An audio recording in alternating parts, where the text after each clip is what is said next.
আমাদের মেয়েদের বুকের ভিতরে না অনেক কষ্ট আমরা আমাদের বুকের ভিতরে লুকিয়ে রাখি। বুকের মাঝে পাহাড় সমান কষ্ট নিয়ে আমরা সংসার করি। সেজে ভালো থাকার অভিনয় করে সংসার করে চলি। আসলে ঘরে জিনিসপত্র জোড়াতে মেয়েদের ভূমিকা অনেক বেশি থাকে। কালকে রাতে না আমি ইচ্ছা করে তাকে সালাম দিইনি। আমার মেয়ে আমি জন্ম দিছি, আমার মেয়েটারে আমি দুনিয়াতে আনছি, আমার কলিজার টুকরো আমার মেয়ে। তোমার বাবা তো তোমারে চাই নেই, আমি জোর করে তোমার দুনিয়াতে আনছি। আমার ছোটো মেয়েটা যখন বাবার জন্য কষ্ট পায় তখন আমার খুব খারাপ লাগে, খুব কষ্ট লাগে। যে নিজের ভালো বুঝে না তাকে ভালো বুঝিয়ে লাভ নেই, সে সবসময় খারাপটাই বুঝবে। খারাপটাই বুঝুক, তার ফল তাকেই ভোগ করতে হবে। আর মনে মনে একটু শান্তিও পাবো যে কষ্টে পরে হলেও একটু সুখ পেলাম।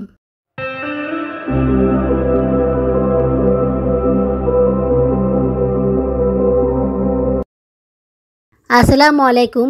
আমার চ্যানেল এবং পেজে তোমাদের সবাইকে স্বাগতম জানাচ্ছি। তোমরা সবাই কেমন আছো?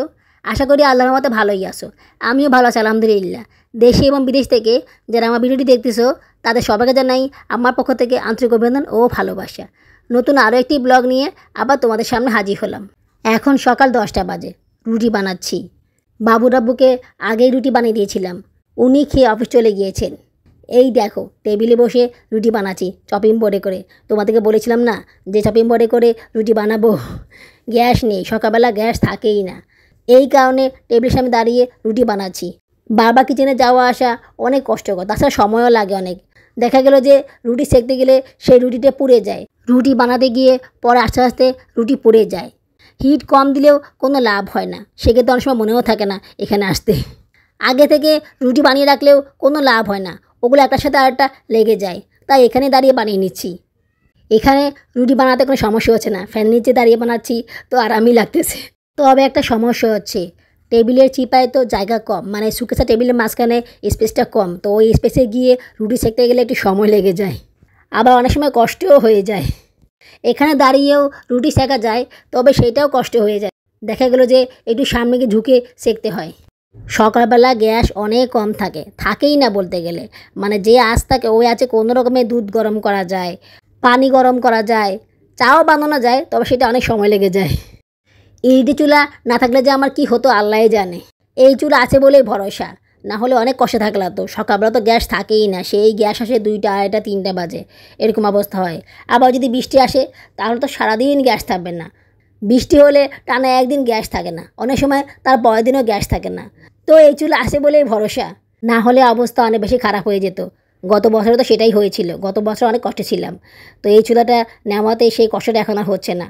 আমি যদি জোর না করতাম বা জিদ না করতাম তাহলে এই চুলাটা কখনই আমার ঘরে আসতো না। আসলে ঘরে জিনিসপত্র জোড়াতে মেয়েদের ভূমিকা অনেক বেশি থাকে। মেয়েরা যদি না চায় বা ওরা যদি জোর না করে তাহলে কোনো জিনিসই ঘরে আসে না। খুব কম পুরুষেরা আছে যারা ঘরের জিনিসপত্র জোড়ায়। ওরা তো বাসায় থাকে না, তাই ওরা বুঝে না যে ঘরে কোন জিনিসটা লাগবে কোন জিনিসটা লাগবে না। ওরা কোনো রকমের খাবার খেয়ে ঘুমিয়ে যায়, ওদের আর কোনো কাজ নেই বাসায়। কিন্তু মেয়েদেরকে তো সারাদিন বাসায় থাকতে হয়, বাচ্চাদেরকে টেক কেয়ার করতে হয়, মেহমান আসলে ওদেরকে খাবার দিতে হয়। তো অনেক কিছু মেয়েদেরকে করতে হয়, অনেক ফর্মালিটিস পূরণ করতে হয়, যেগুলো পুরুষদেরকে করতে হয় না। তাই পুরুষেরা অনেক সময় বুঝে না যে ঘরে কী কী লাগবে বা কী কী লাগবে না, ওদেরকে বুঝালে ওরা বুঝে না। চপিং বোর্ডে রুটি বানাতে ভালোই লাগতেছে। তোমরা বিশ্বাস করবে কিনা জানি না, এখানে খুব সুন্দরভাবে রুটি বানাতে পারছি। দেখো কত সুন্দরভাবে রুটিটা গোল হয়ে যাচ্ছে, একটুও কষ্ট হচ্ছে না। তবে চপিং বোর্ডটা বাবা শুধু সরে যাচ্ছে। চপিং বোর্ডের নিচে একটা কাপড় দিলে ভালো হতো, যেটা আমি করিনি। তারপর সমস্যা হচ্ছে না, পাগড়ে স্ল্যাবের উপরে রুটি বানালেও এত সুন্দর গোল হয় না, যেটা এখানে হচ্ছে। সকিনা সবসময় চপিং বোর্ডে রুটি বানাতো, তো ওকে দেখে শিখেছি চপিং বোর্ডে রুটি বানানো যায়। সকিনা কত চলে এলো তাই না? সকিনা আমাকে মিস করে দিয়েছিল কয়েকবার, তো আমার মোবাইলে ব্যালেন্স ছিল না, এর কারণে আমি কল দিতে পারিনি। তারপর একদিন ফোন দিয়েছিল, ফোন দিয়ে বলতেছে আপনি কি বোয়া রাখছেন? আমি বলছি না, আমি কোনো বোয়া রাখিনি। তো বলতেছে আমার কাছে একটা লোক আছে যে কাজ করতে চায়, আপনি যদি বলেন তাহলে আমি ওকে নিয়ে আসবো। তখন আমি বললাম নিয়ে আসো, আমার তো কাজের লোক লাগবে, যদি সে কাজ করতে পারে তাহলে নিয়ে আসো। তবে ওনাকে নিয়ে আসার আগে সব কিছু ডিটেলস বলে দিও যে আমার কী কী কাজ করতে হবে না করতে হবে। কারণ তুমি নিয়ে আসার পরে ওই মহিলা এক্সকিউজ করবে, কাজ করবে না, তার বাহানা করবে, তো সেগুলো বললে তো হবে না। তাই তুমি আগে থেকে ওনাকে ভালোভাবে বুঝিয়ে তারপর নিয়ে আসো। আমার কী কী কাজ, আমার বাচ্চারা বেশি, আমার কাপড় বেশি থাকবে, তো এগুলো সব তুমি ভালোভাবে বুঝিয়ে নিয়ে আসো। ব্যাস এটুকু বলেছি, তার আর আসার কোনো খবর নেই। পরে সে একবার মিস কল দিয়েছিল, এরপর আর কোনো খবর নেই। আসলে বোয়া রাখার ইচ্ছা আমার নাই, কারণ বোয়া রাখার পর অনেক ঝামেলা পোয়াতে হয়, নিজের মতো করে কাজকর্ম করা যায় না, বোয়ার অপেক্ষা বসে থাকা লাগে। এই কারণে আসলে আমি বোয়া চলে যাওয়ার পরে খুব বেশি ট্রাই করিনি। হ্যাঁ, কয়েকজনকে ফোন দিয়ে বলেছিলাম কাজ করবে কিনা, যাদেরকে আমি চিনি, তবে অত বেশি ট্রাই করিনি। আমার আর ইচ্ছা নেই বোয়া রাখার। যদি কেউ নিজ থেকে কাজ করতে আসে, মন দিয়ে কাজ করতে চায়, তাহলে আমি তাকে ডাকবো।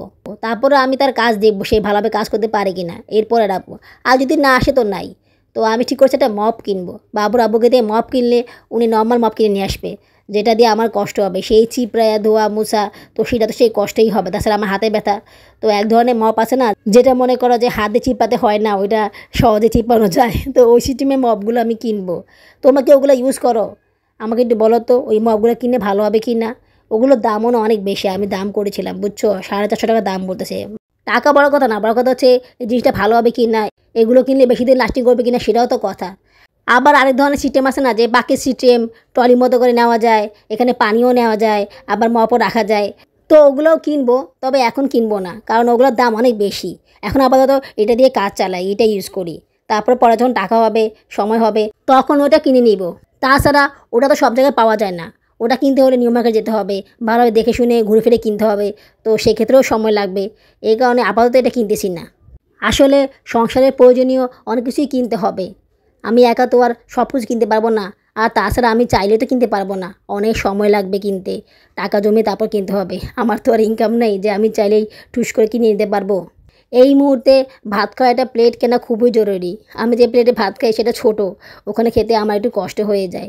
তারপরে কিছু বাটিও কিনতে হবে। 20 টাকার বাটি কিনে পোষাচ্ছে না, বারবার ভেঙে যাচ্ছে। তো এবার ঠিক করেছি একটু দাম দিয়ে ভালো বাটি কিনে নেব।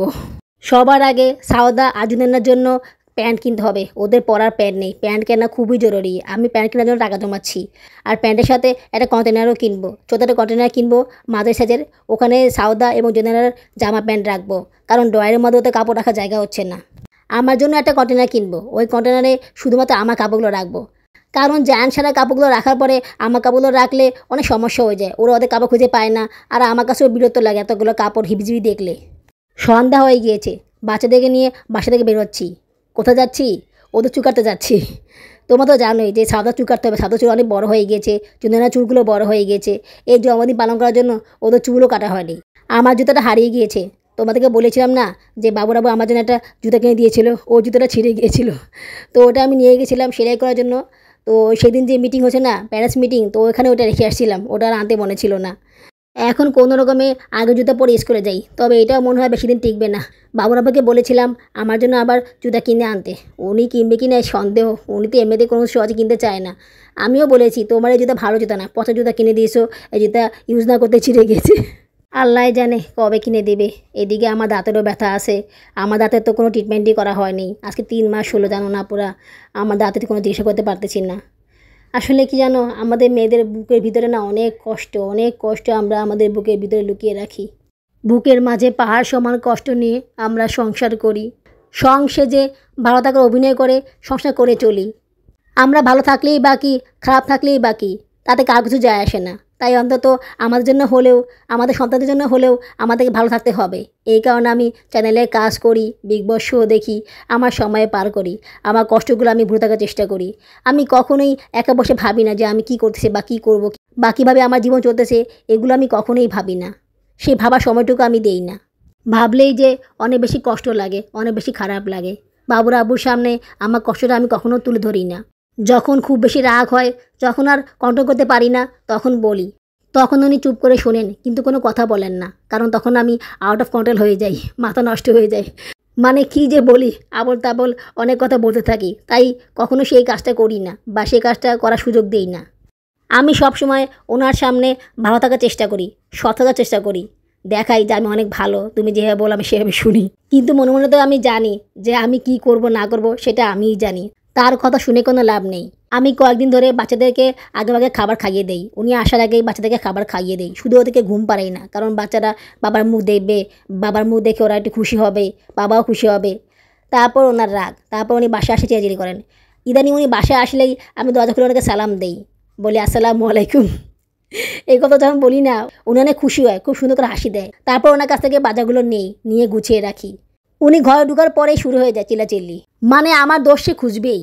তারপরে সে এটা করো না কেন, ওটা করো না কেন, এটা এমন করে, মানে সে আমার মাথা নষ্ট করে ফেলে। এই যে আমি একটা ভালো মুড নিয়ে তাকে সালাম দিলাম, তার সাথে একটু ভালো বিহেভ করলাম, তার কোনো প্রতিফলনই আমি তার কাছ থেকে পাই না।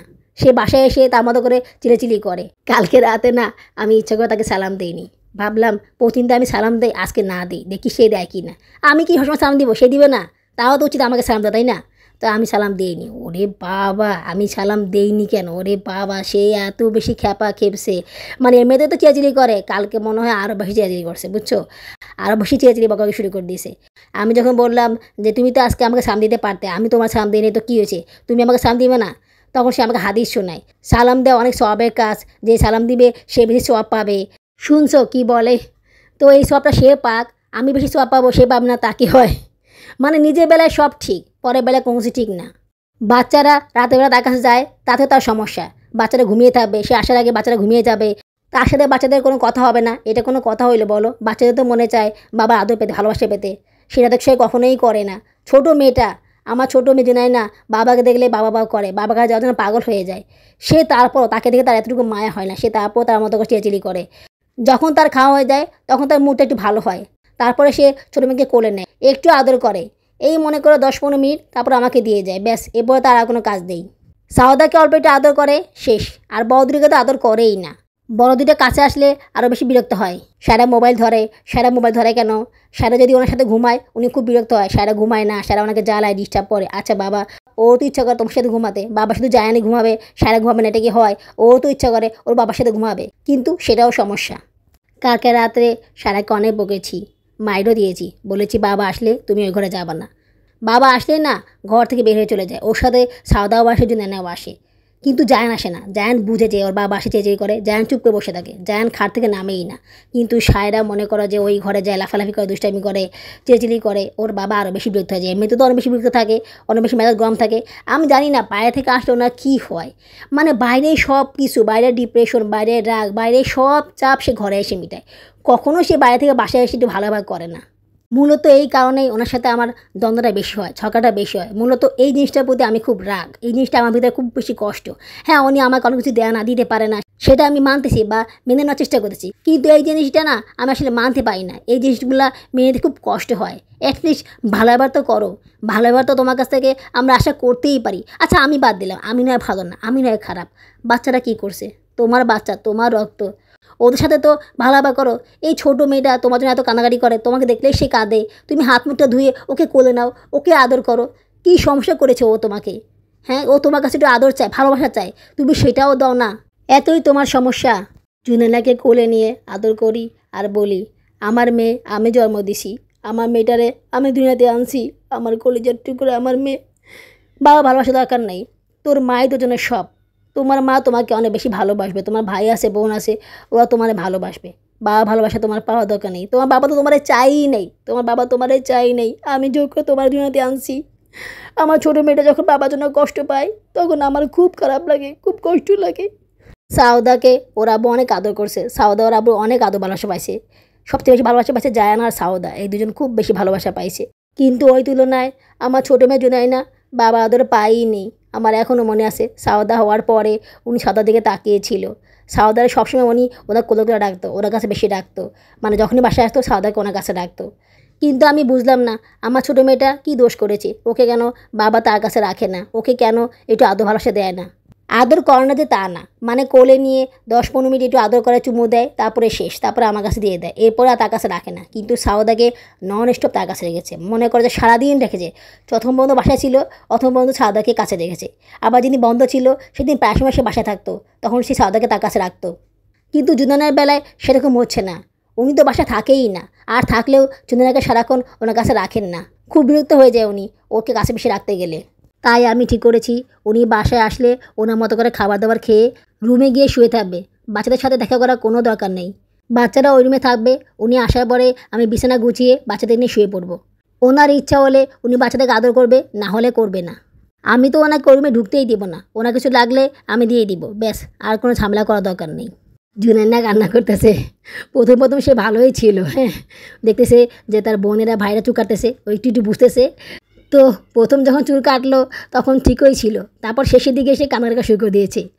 যিনি চুল কাটতেছেন উনি বলতেছে ও যেখানে বসেছিল এটাই তো বেশি, ও যে কান্না করেনি এটাই তো অনেক বেশি। আমি তো ভেবেছিলাম ও অনেক কান্না করবে, কিন্তু ও তো কান্না করেনি।